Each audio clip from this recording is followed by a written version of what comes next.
Hello students, मैं Shiva Serena हाजिर हूँ आज फिर आपके लिए एक नया लेक्चर लेकर।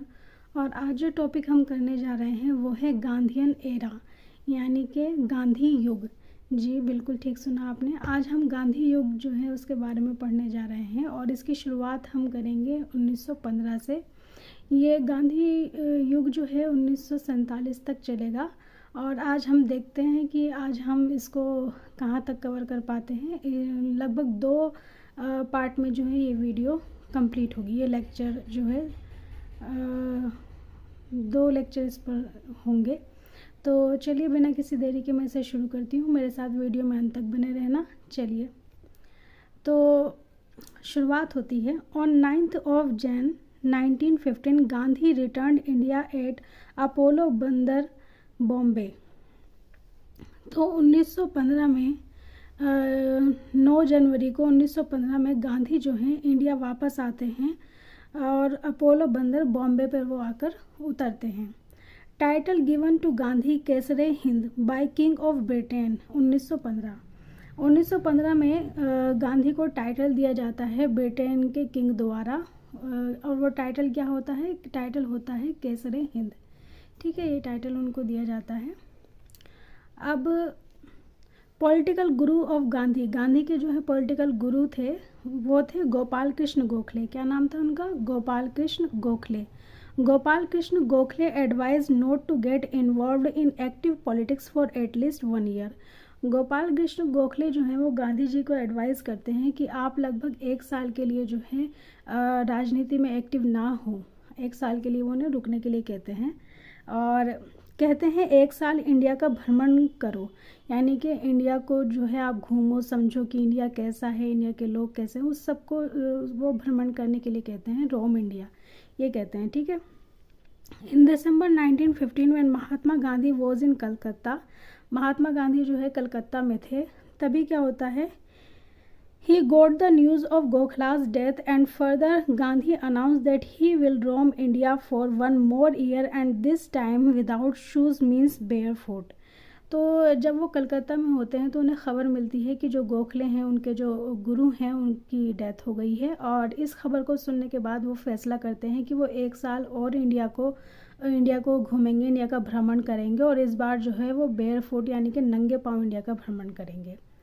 That's why Gandhi was not the part of home rule movement. इसलिए जो है गांधी होम रूल मूवमेंट का हिस्सा नहीं थे।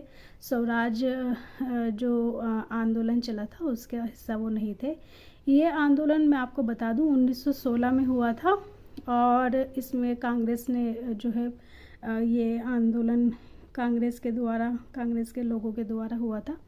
और इसमें बहुत से नए नेता भी उभर कर आए थे, जिनमें एक नाम मैं आपको बता दूं वो है पंडित जवाहरलाल नेहरू का। ठीक है। और भी बहुत सारे नेता जो है इसमें उभर कर आए थे, जिनके बारे में मैं अभी बात नहीं कर रही हूँ। चलिए आगे बढ़ते हैं। अब 1917 में हम पहुँचते हैं। 1917 the first satyagraha of Mahatma Gandhi was Champaran satyagraha, Bihar region indigo cultivators. पहला जो गांधी अपना सत्याग्रह करते हैं वो होता है बिहार में, चंपारण सत्याग्रह करते हैं बिहार में। और इसका रीज़न होता है इंडिगो कल्टिवेटर्स। इंडिगो यानी जो नील की खेती करते थे उनके लिए जो है ये आंदोलन महात्मा गांधी करते हैं। उसके बाद 16 April 1918 Ahmedabad mill strike, Gandhi's first strike. Gujarat cloth mill reasons workers demanding plague bonus. तो 16 अप्रैल 1918 को वो अहमदाबाद मिल स्ट्राइक करते हैं। ये उनकी पहली स्ट्राइक थी, गांधी जी की पहली स्ट्राइक थी। गांधी की पहली स्ट्राइक थी गुजरात में। और ये जो क्लॉथ मिल थी वहाँ पर उसके लिए जो है ये स्ट्राइक हो रही थी। रीज़न क्या था इसका? रीज़न ये था कि जो वर्कर्स थे वो डिमांड कर रहे थे प्लेग बोनस की, कि उनको जो है प्लेग बोनस दिया जाए, इसकी डिमांड कर रहे थे। इसके लिए जो है गांधी इससे जुड़े थे, उन्होंने इसके लिए पहली स्ट्राइक की थी। ठीक है। और फिर 1918 में खेड़ा सत्याग्रह होता है गुजरात में। इसका रीज़न था फेमिन टैक्स एग्जम्पशन। जो लोग थे वो जो है क्योंकि अकाल पड़ा था उसकी वजह से जो टैक्स था उसमें छूट मांग रहे थे, टैक्स एग्जम्पशन मांग रहे थे, इसके लिए ये हुआ था। ठीक है। फिर 1919 की तरफ बढ़ते हैं हम। तो 1919 में क्या होता है, थोड़ा सा दिखाती हूँ आपको। रोलेट एक्ट, रोलेट सत्याग्रह भी कह सकते हैं इसको। हिमालयन मिसकैलकुलेशन, गांधी इसको जो है हिमालयन मिसकैलकुलेशन बताते हैं रोलेट एक्ट को। रोलेट एक्ट होता क्या है, after the first world war Jan 1919 British government launched Rowlatt Act in India. प्रथम विश्व युद्ध के समय पर, प्रथम विश्व युद्ध के समाप्त मतलब उसका एंड हो रहा था। After the first world war Jan 1919, पहले प्रथम विश्व युद्ध के बाद जनवरी 1919 में British government launched Rowlatt Act in India. British government जो है भारत में रोलेट एक्ट जो है वो शुरू करती है, लॉन्च करती है। According to this act any person can be charged even on suspicious background and there will be no trial for first 2 years। इसमें ये कहा गया है कि संदेह के आधार पर ही किसी को भी जो है ब्रिटिश गवर्नमेंट उठा सकती है, और शुरू के 2 साल जो है उसके लिए कोई सुनवाई भी नहीं होगी। अगर उनको जिस पर भी शक होगा उसको वो उठा लेंगे, जेल में डाल देंगे। ठीक है, ये था रोलेट एक्ट। फिर देखते हैं आगे क्या होता है। Against of it INC and nationalist gave a slogan no appeal no dalil no vakil. तो जब इसके अगेंस्ट में जो है इंडियन नेशनल कांग्रेस और जो नेशनलिस्ट होते हैं वो स्लोगन देते हैं कि no appeal no dalil no वकील, क्योंकि आपको पता ही है उन्होंने सिर्फ जो है संदेह के ऊपर भी वो लोगों को जो है उठा रहे थे, और उसके लिए फिर कोई सुनवाई भी नहीं थी, कोई उसके लिए ट्रायल नहीं था, तो इसलिए स्लोगन दिया गया। ठीक है, INC rejected this act and empowered Mahatma Gandhi to start All India Satyagrah, and in Rolex Satyagrah announced an All India strike on 16 अप्रैल 1919। तो क्या होता है, पहले तो इंडियन नेशनल कांग्रेस इसको रिजेक्ट कर देती है, और फिर महात्मा गांधी को कहती है कि वो ऑल इंडिया सत्याग्रह जो है वो शुरू करें। रोलेट सत्याग्रह को शुरू करने की परमिशन देती है इंडियन नेशनल कांग्रेस महात्मा गांधी को, उनको एम्पावर्ड करती है, और इसी के साथ जो है महात्मा गांधी रोलेट सत्याग्रह को अनाउंस करते हैं और अपनी हड़ताल जो है स्ट्राइक शुरू करते हैं 6 अप्रैल 1919 को। This movement was very active in Delhi and Punjab areas because of the effect of local newspapers। तो ये जो आंदोलन था ये बहुत ज़्यादा जो सक्रिय था वो पंजाब और दिल्ली के इलाकों में था, क्योंकि वहाँ के लोकल न्यूज़पेपर्स जो है इसके बारे में छाप रहे थे, उसकी वजह से। ठीक है, चलिए आगे बढ़ते हैं। 13 अप्रैल 1919 जलियांवाला बाग का इंसिडेंट होता है। ये असल में ये जलियांवाला बाग में लोग क्या कर रहे थे ये पहले हमें पता होना चाहिए। यहाँ पर जो है ये डॉक्टर सत्यपाल एवं सैफुद्दीन किचलू को अरेस्ट करने के विरोध में हुआ। डॉक्टर सत्यपाल और सैफुद्दीन किचलू को अरेस्ट कर लिया था, तो उसके विरोध में जो है लोग जलियांवाला बाग में इकट्ठा हुए थे। अब जलियांवाला बाग में जो है वहाँ पे इकट्ठा हो गए वो लोग, शांति से इकट्ठा हुए थे, कुछ कर नहीं रहे थे सच। तो वहाँ पर जो है अमृतसर में मैसेकर होता है। मैसेकर क्यों होता है? अब ये माइकल है या मिशेल है मुझे समझ नहीं आ रहा, आई थिंक माइकल है। जनरल माइकल ओ डायर ने मैसेकर कराया था ये तो उसने क्या कहा था, उसने जो है सबको शूट करने का ऑर्डर दे दिया था, गोली चलाने का ऑर्डर दे दिया था, जिसकी वजह से बहुत सारे लोग जो है इसमें मारे गए थे। ठीक है, और वो कहीं बचकर भाग भी नहीं पाए थे क्योंकि दरवाजे बंद थे, और बहुत सारे लोग जो है कुएं में चले गए थे, तो वहाँ पर भी उनको मारा गया। इस तरीके से जो है बहुत ही भयानक सा एक मैसेकर हुआ था। फिर 21 साल बाद 1940 में इसका बदला लिया जाता है उधम सिंह द्वारा। किसके द्वारा? उधम सिंह द्वारा। इसने खुद को नाम दिया राम मोहम्मद सिंह आज़ाद। ये जनरल माइकल ओ डायर को 21 साल के जश्न पर लंदन में ही जाकर मारता है। ठीक है, ये उसका बदला लेने के लिए। और फिर बताया कि हंटर कमीशन इसकी जांच के लिए चलाया गया। ठीक है, फिर 1919 में गवर्नमेंट एक्ट आया और इसको मॉन्टेग्यू चेम्सफोर्ड रिफॉर्म्स भी कह सकते हैं। मॉन्टेग्यू जो है वो सेक्रेटरी ऑफ स्टेट थे और चेम्सफोर्ड जो है वो वॉइसरॉय थे। तो ये दो व्यक्ति थे, उन्हीं के नाम पर जो है इसको मॉन्टेग्यू चेम्सफोर्ड रिफॉर्म्स भी कहा जाता है। इसमें जो बात की गई थी वो मेनली बात की गई थी दोहरी सरकार के बारे में। Dyarchy introduced at province level, province level पर जो है दोहरी सरकार इंट्रोड्यूस की जाएगी, इसके बारे में बात की गई थी। और इसमें जो है गवर्नर होंगे और 2 बॉडी होंगी, 2 बॉडीज़ होंगी। जो 2 बॉडीज़ होंगी उसमें मिनिस्टर्स होंगे और एग्जीक्यूटिव होंगे। मिनिस्टर्स जो हैं वो चुनकर आएंगे और एग्जीक्यूटिव जो हैं वो नामांकित होंगे। ठीक है, ये बात की गई इसमें। और मिनिस्टर्स और एग्जीक्यूटिव के काम भी बताए गए। इसमें बताया गया कि जो मिनिस्टर्स हैं वो एग्रीकल्चर का काम देखेंगे, हेल्थ सेक्टर देखेंगे यानी हॉस्पिटल डिस्पेंसरी वगैरह का काम, एजुकेशन सेक्टर देखेंगे। एग्जीक्यूटिव जो है वो पुलिस का काम देखेंगे, इरिगेशन का देखेंगे और फाइनेंस का देखेंगे। ठीक है। और दूसरी बात इसमें की गई थी legislative assembly at centre, centre में जो लेजिस्लेटिव असेंबली है वो होगी। इलेक्शन से यहाँ मिनिस्टर्स जो हैं वो चुनकर आएंगे। और मिनिस्टर्स जो हैं वो कैसे चुनकर आएंगे? 52 जो है जनरल इलेक्टोरेट के द्वारा चुने जाएंगे, 52 जो है सेपरेट इलेक्टोरेट के द्वारा चुने जाएंगे और 41 जो है वो नॉमिनेटेड होंगे। इस तरह टोटल 145 मिनिस्टर जो हैं वो चुने जाएंगे। तो यहाँ पर आप देख रहे हैं सेपरेट इलेक्टोरेट की बात हो रही है। तो यहाँ पर जो है सेपरेट इलेक्टोरेट की बात जो है पहली बार हमारे सामने आती है। ठीक है, और चलिए आगे देखते हैं और इसमें क्या था। अपर हाउस में 60 मेंबर्स होंगे, ऑल नॉमिनेटेड होंगे और सेपरेट इलेक्टोरेट होगा इंडियन 6 के लिए भी। ठीक है, ये भी बात की गई इसमें। INC rejected this act and finally decided to boycott the elections which will be held in future. Indian national Congress जो है इसको रिजेक्ट कर देती है और इसको बाइकआउट करने का फैसला करती है इन इलेक्शंस को, जो कि फ्यूचर में होने वाले थे। ठीक है, क्योंकि इसमें सेपरेट इलेक्टोरेट की बात की गई थी, इसकी मेन ये वजह थी जिसकी वजह से इसको जो है वो क्या करते हैं, बाइकआउट करने का फैसला करते हैं। आगे बढ़ते हैं। 1920 में खिलाफत मूवमेंट होता है। This movement was pan Islamic movement, सर्व इस्लामी या अखिल इस्लामी भी इसको कह सकते हैं, ये ऐसा मूवमेंट था। It was in the support of Khalifa of Turkey, ये जो तुर्की है जिसको हाँ आज हम तुर्के भी कहते हैं, उसके खलीफा के समर्थन में जो है ये आंदोलन चल रहा था। Turkey was defeated in first world war, Turkey जो है पहले प्रथम युद्ध में हार जाता है। And now the Muslim world wants to British to be lenient with the Khalifa while signing any treaty.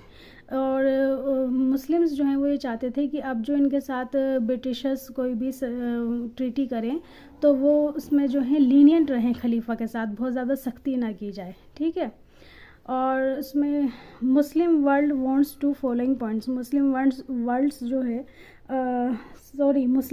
जो है वो ये चाहता था कि उसमें जो है कुछ चीज़ें उनके साथ कुछ रियायतें बरती जाएं, जैसे कि Turkey's border should continue, Turkey का जो सीमाएं हैं वो वैसे ही बनी रहें। खलीफा पोस्ट शुड कंटिन्यू, खलीफा की जो पोस्ट है, पद है, वो भी वैसे का वैसे ही रहे। खलीफा should have control over religious place, और खलीफा का जो है रिलीजियस प्लेस पे जो है वो कंट्रोल रहे। इन December 1920 British signed a treaty of serves, तो है हम तो इसे सरवाई कहते थे, आपको अगर पता हो तो मुझे करेक्ट वर्ड इसके लिए बताना। यहाँ पर मैंने स्पेलिंग लिखी है SERVES। ठीक है, सर्व्स की जो है संधि होती है पेरिस में। With Turkey and the behind points are rejected and INC in December 1920 session pass non cooperation resolution. तो जब ये संधि होती है तो जो कुछ डिमांड मुस्लिम वर्ल्ड की तरफ से की गई थी उन सारे पॉइंट्स को रिजेक्ट कर दिया जाता है। और इसी के साथ जो है इंडियन नेशनल कांग्रेस जो है नॉन कोऑपरेशन मूवमेंट, असहयोग आंदोलन जो है वो शुरू करती है। ठीक है, 1920 में। Finally non cooperation movement was officially launched on 1 Jan 1921, 1 जनवरी 1921 को ये महात्मा गांधी द्वारा जो है पूरे इंडिया में असहयोग आंदोलन जो है नॉन कोऑपरेशन मूवमेंट शुरू कर दिया जाता है और इसमें बायकॉट किया जाता है। और स्वदेशी जो है उन चीज़ों को निर्माण किया जाता है, जैसे स्वदेशी कपड़ों का निर्माण, स्वदेशी एजुकेशन, जिसमें जामिया मिलिया इस्लामिया का बनना भी है, क्योंकि वो जो है भारतीय एजुकेशन की बात होती है। ठीक है। और this movement continued peacefully till जन 1922। तो 1922 तक, जनवरी 1922 तक जो है पीसफुली ये आंदोलन चलता रहा। Further INC was planning to start no tax movement. उसके बाद जो है इंडियन नेशनल कांग्रेस जो है प्लान करती है कि वो नो टैक्स मूवमेंट जो है वो शुरू करेगी। And for this all the leaders gathered eight Bardoli. इसके लिए जो है सारे लीडर्स जो हैं बारदोली में इकट्ठा होते हैं, बारदोली गुजरात में। बट ऑन 5 February 1922, लेकिन 5 फरवरी 1922 में क्या होता है अभी बताती हूँ आपको। चोरा चोरी इंसिडेंट होता है। उसके बाद डिसकंटिन्यूड, उसके बाद जो है आंदोलन को महात्मा गांधी क्विट कर लेते हैं, डिसकंटिन्यू हो जाता है आंदोलन। और डिसकंटिन्यू होने पर एससी बोस और पंडित जवाहरलाल नेहरू इस पर ऑब्जेक्ट करते हैं कि ये इसको जो है क्यों मतलब रोक दिया गया। परंतु पटेल गांधी के खिलाफ खड़े नहीं होते, लेकिन नो टैक्स मूवमेंट चलाते रहते हैं। औरतों यानी लेडीज़ ऑफ बारदोली उन्हें सरदार की उपाधि देती हैं। तो क्या होता है, बेसिकली होता क्या है कि आंदोलन जो है महात्मा गांधी वापस ले लेते हैं चोरा चोरी का इंसिडेंट होने के बाद। और उसके वो जो है एससी बोस और पंडित जवाहरलाल नेहरू को कुछ पसंद नहीं आता है, लेकिन फिर भी पटेल जो है वो गांधी के खिलाफ खड़े नहीं होते हैं। और पटेल जो है नो टैक्स मूवमेंट चलाते रहते हैं बारदोली में। और वहाँ जो लेडीज़ होती हैं वो पटेल से जो है काफ़ी प्रभावित होती हैं, उनको ये काफ़ी पसंद आता है। और इसी वजह से जो है वो पटेल को सरदार की उपाधि देती हैं। तब से जो है सरदार वल्लभ भाई पटेल उनको कहा जाने लगता है। सरदार की उपाधि जो है उनके नाम के साथ जुड़ जाती है। ठीक है, और चलिए आगे बढ़ते हैं। दिसंबर 1922, मोतीलाल नेहरू, ML नेहरू यानी Motilal Nehru and CR Das wanted to contest elections based on government act 1919। 1919 का में जो इलेक्शंस की बात हुई थी उसके आधार पर जो गवर्नमेंट एक्ट 1919 आया था उसके आधार पर जो है मोतीलाल नेहरू और CR दास जो है चाहते हैं कि वो भी इलेक्शंस को लड़ें। ये दोनों मिलकर स्वराज पार्टी बनाते हैं। This party contested election and finally they formed there government in central province. Election लड़ते हैं, जीत जाते हैं और अपना जो है सेंट्रल प्रोविंस में सरकार बनाते हैं, मद्रास और बंगाल में। In 1925 CR Das died. CR Das की मृत्यु हो जाती है 1925 में। And after his death slowly Swaraj party was once again merged into INC। The merger was complete in 1927। और फिर जो है स्वराज पार्टी जो है इंडियन नेशनल कांग्रेस में मिल जाती है। 1927 तक जो है ये मर्जर कंप्लीट होता है। उसी के पहले जो है उसी के आसपास काकोरी ट्रेन कॉन्स्पिरेसी भी होती है 1925 में। ठीक है, फिर हम 1927 की तरफ आ गए थे, तो आगे देखते हैं फिर क्या होता है। दिसंबर 1927, Indian statutory commission was set up with chairman Simon. जो चेयरमैन होता है साइमन, वो जो है एक कमीशन सेट करता है और इसलिए साइमन कमीशन के नाम से ये प्रसिद्ध है आज भी। साइमन कमीशन इसको कहा जाता है। To look into the working of government of India act 1919, but this commission in January 1928 Simon commission London in Bombay and they were welcome with black flag slogan Simon go back. तो ये जो Simon commission है इसको भारतीयों को ये पसंद नहीं आता है, और क्योंकि ये जो है जो गवर्नमेंट का जो 1919 का एक्ट था उसी के तहत कुछ होता है। ये एग्जैक्टली इसके पॉइंट्स जो है वो अभी मैं यहाँ पर नहीं बता रही हूँ। आप चाहे तो थोड़ा सा इसको सर्च करके देख लेना और क्लैरिटी आ जाएगी आपको। तो फ़िलहाल मैं ये बता रही हूँ कि साइमन कमीशन आता है 1927 में, और यहाँ पर इंडिया में जो है इसका वेलकम जो है वो इन स्लोगन के साथ किया जाता है कि साइमन गो बैक, यानी कि चले जाओ, वापस चले जाओ। और ब्लैक फ्लैग जो है वो निकाले जाते हैं। ठीक है, और during this objection at Lahore, Lahore में जब ये ऑब्जेक्शन हो रहा था साइमन कमीशन का, in this Lala Lajpat Rai was injured, Lala Lajpat Rai जो है वो घायल हो गए। With lathi charge order given by ASP under, ASP के द्वारा जो लाठी चार्ज का ऑर्डर दिया गया था उसके तहत जो है लाला लाजपत राय काफ़ी घायल हो गए और कुछ ही दिन बाद लाला लाजपत राय की मृत्यु हो जाती है। ठीक है। फिर 1928 में लॉर्ड बर्किन हेड, लॉर्ड बर्किन जो हैं वो कहते हैं, चैलेंज देते हैं, एक challenge constitution of India that संविधान ऐसा हो जो सभी पार्टी को मंजूर हो। वो कहते हैं, लॉर्ड बर्किन कहते हैं कि भारतीयों को एक चैलेंज देते हैं कि आप जो है एक ऐसा संविधान बनाओ जो सभी को मंजूर हो। ठीक है, ये चैलेंज देते हैं और इस चैलेंज को एक्सेप्ट कर लिया जाता है। ठीक, भारतीयों द्वारा, INC द्वारा इस चैलेंज को एक्सेप्ट कर लिया जाता है।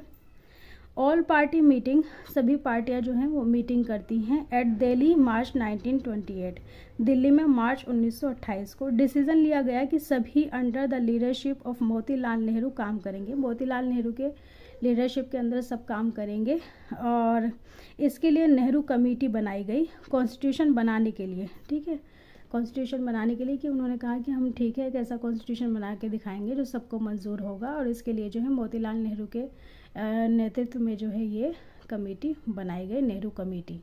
ठीक है, कॉन्स्टिट्यूशन बनाने के लिए। अगस्त 1928 नेहरूज़ रिपोर्ट पेश की जाती है, नेहरू की रिपोर्ट जो है वो पेश की जाती है, नेहरू रिपोर्ट इसका नाम है। नेहरू द्वारा इसमें बात की जाती है डोमिनियन स्टेटस जो है उसको ख़त्म कर दिया जाए, ये कहते हैं Jawaharlal Nehru. Universal adult franchise जो है उसको लाया जाए। नो सेपरेट इलेक्टोरेट जो है वो ना हो।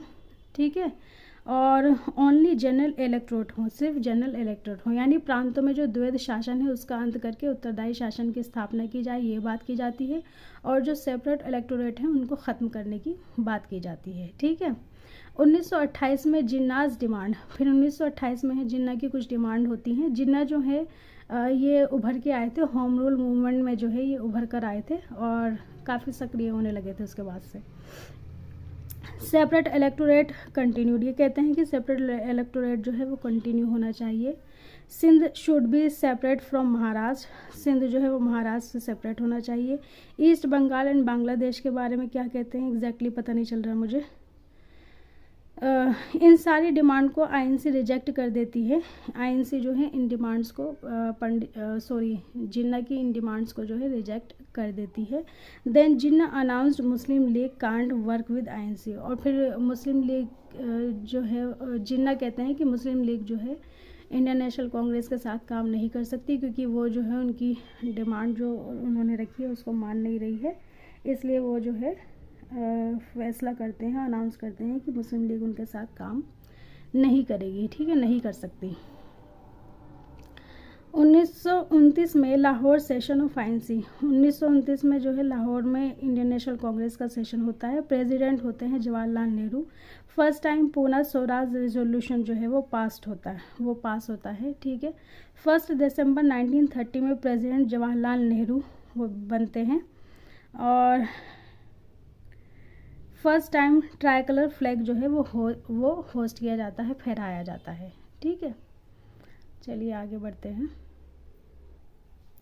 1930 में 12 मार्च को गुजरात साबरमती आश्रम पर Mahatma Gandhi decided to Dandi march, Mahatma Gandhi decide करते हैं कि वो दांडी मार्च करेंगे। इसकी शुरुआत होती है, कंप्लीट शुरुआत होती है 6 अप्रैल 1930 को। ठीक है, 12 मार्च को डिसाइड करते हैं और शुरू होता है 6 अप्रैल को।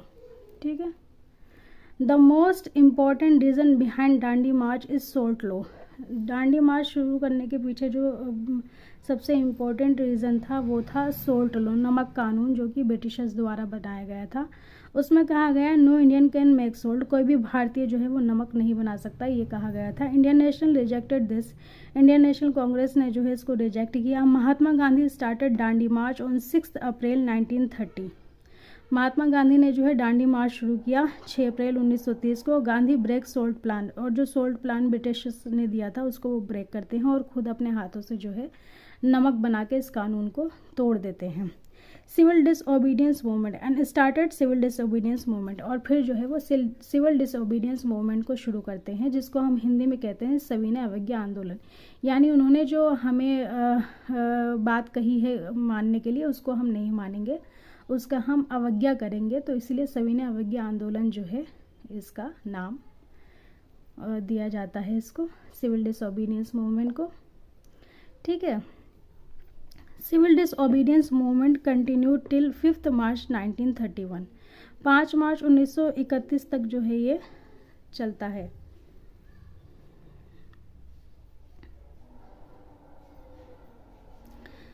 और ये civil disobedience movement continue till 5 मार्च 1931। अच्छा जी। Mahatma Gandhi meet Lord Irwin, Mahatma Gandhi जो है लॉर्ड इरविन से मिलते हैं, और फिर लॉर्ड इरविन पैक्ट होता है। क्या होता है? लॉर्ड इरविन पैक्ट होता है। और फिर 1 year agreed to discontinue civil disobedience, और इसमें जो है इरविन उनको कहते हैं कि आप जो है सिविल डिसओबीडियंस जो है उसको रोक दें, उसको अब जो है और आगे ना बढ़ाएं। Irwin agreed to liberate political prisoners, वो कहते हैं, इरविन कहते हैं कि इसके बदले में वो क्या करेंगे, जो पॉलिटिकल लीडर्स जो हैं उनकी कैद में, उनको वो आज़ाद कर देंगे, रिहा कर देंगे। इरविन अमेंडेड सोल्ट लॉ, और सोल्ट लॉ जो है नमक कानून, उसको भी वो अमेंड करते हैं, उसमें भी बदलाव करते हैं, संशोधन करते हैं, और कहते हैं coastal area people are allowed to make salt, के जो समुद्र किनारे वाले लोग हैं उनको जो है नमक बनाने की परमिशन वो दे देते हैं इस पैक्ट में। ठीक है। MG demanded, Mahatma Gandhi demand करते हैं to discontinue the capital punishment of the 3 persons, 3 persons जो हैं उनको जो फांसी की सज़ा दी गई है, कैपिटल पनिशमेंट दी गई है, उसको वो कहते हैं कि वो उनको ना दी जाए। British government can convert this capital punishment into life imprisonment, वो कहते हैं कि ऐसा करो, आप उनको उम्र कैद की सज़ा दे दो, लेकिन उनको फांसी मत दो।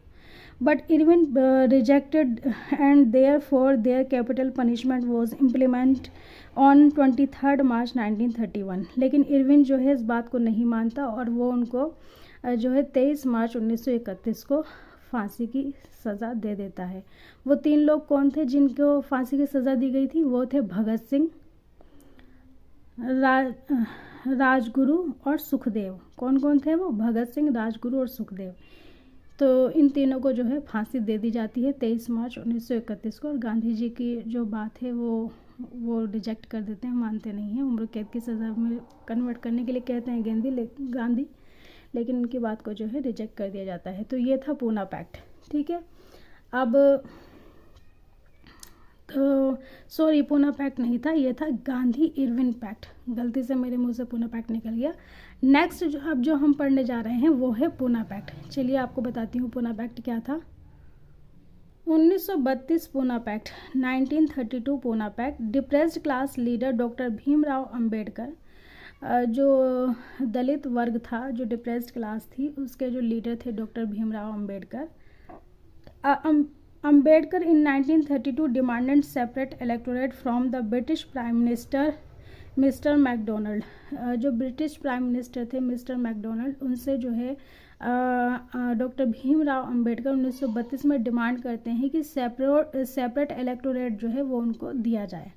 ठीक है, क्योंकि उनको लगता है कि इतने ज़्यादा डिप्रेस्ड हैं जो दलित वर्ग है, तो उनके साथ जो है जस्टिस नहीं हो पाएगा, इसलिए उनको लगता है, वो डिमांड करते हैं कि उनको सेपरेट इलेक्टोरेट जो है वो दिया जाए। McDonald accepted his proposal and this is called McD award, इसको जो है वो एक्सेप्ट कर लेते हैं और इसको मैकडी अवार्ड के नाम से भी जाना जाता है। कम्युनल अवार्ड भी इसको कहा जाता है कहीं कहीं पर। ठीक है, लेकिन आईएनसी को जो है ये बात पसंद नहीं आती। आईएनसी कभी भी जो है सेपरेट इलेक्टोरेट को अप्रिशिएट नहीं करती है, चाहे वो मुस्लिम्स के लिए हो या दलित क्लास के लिए हो या किसी के लिए भी हो, सिख हो या कोई भी। International Congress and Mahatma Gandhi rejected this decision and for this Gandhi went on fast until death at Yerwada jail, Poona. Gandhi जो है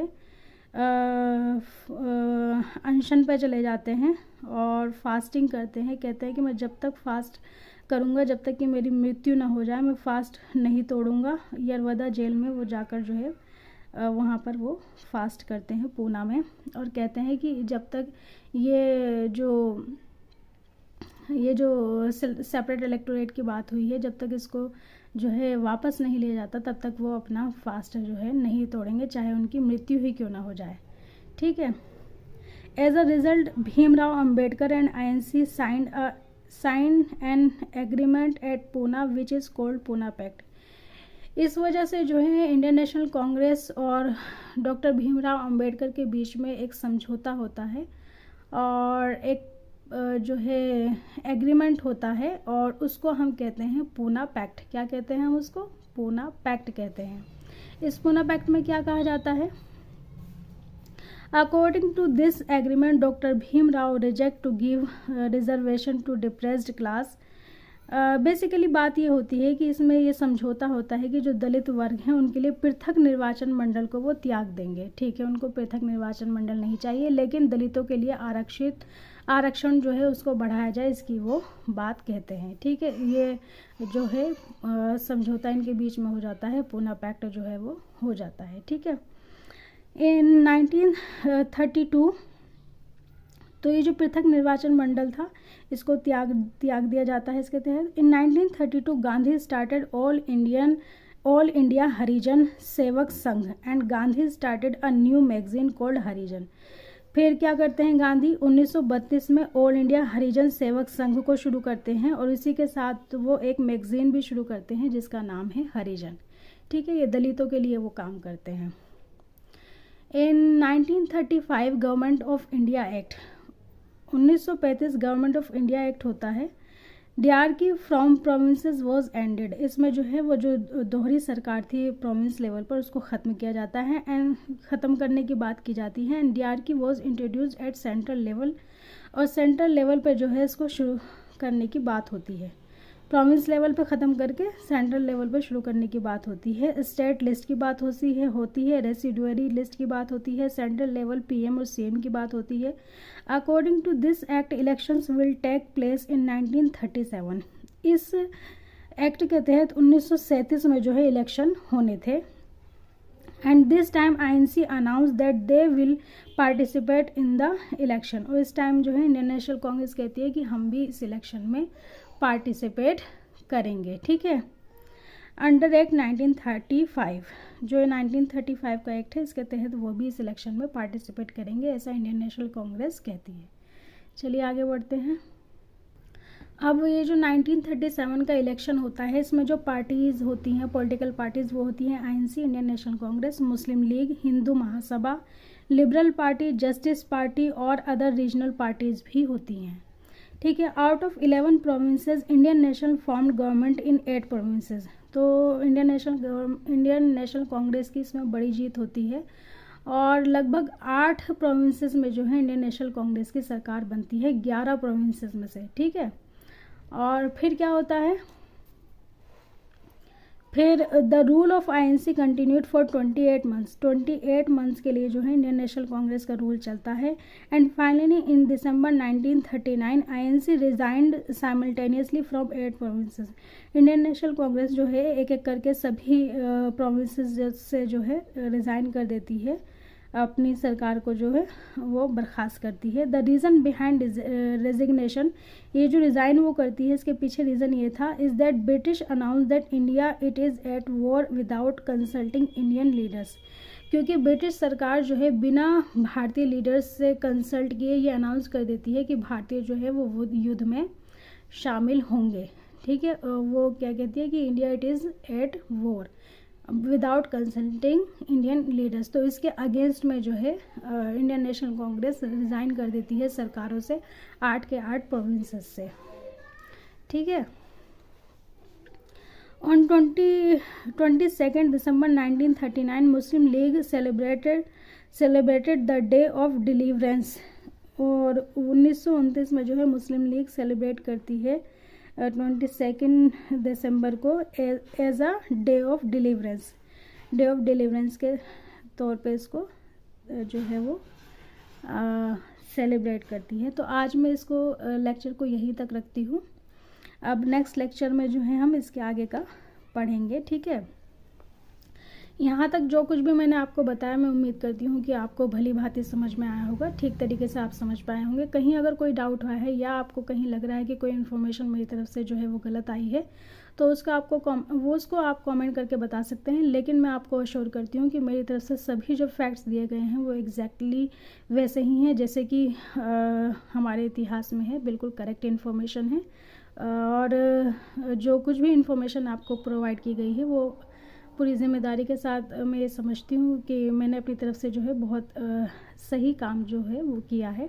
फिर भी अगर कहीं कोई चूक हुई हो तो उसके लिए मैं क्षमा चाहूँगी। और इसी के साथ जो है मैं यहाँ पर लेक्चर समाप्त करती हूँ। उम्मीद करती हूँ कि आपको ये जो लेक्चर है वो बहुत बहुत काम में आए। जिस भी एग्ज़ाम की तैयारी आप कर रहे हो उसमें आपको बहुत हेल्प करे।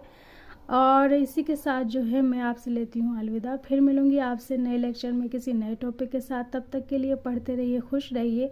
और अगर आपको ये वीडियो अच्छा लगा है तो प्लीज़ इसको लाइक शेयर ज़रूर करिए। और अगर आप इस चैनल पर नए हैं तो प्लीज़ चैनल को सब्सक्राइब करिए। ओके जी, thank you for watching this video.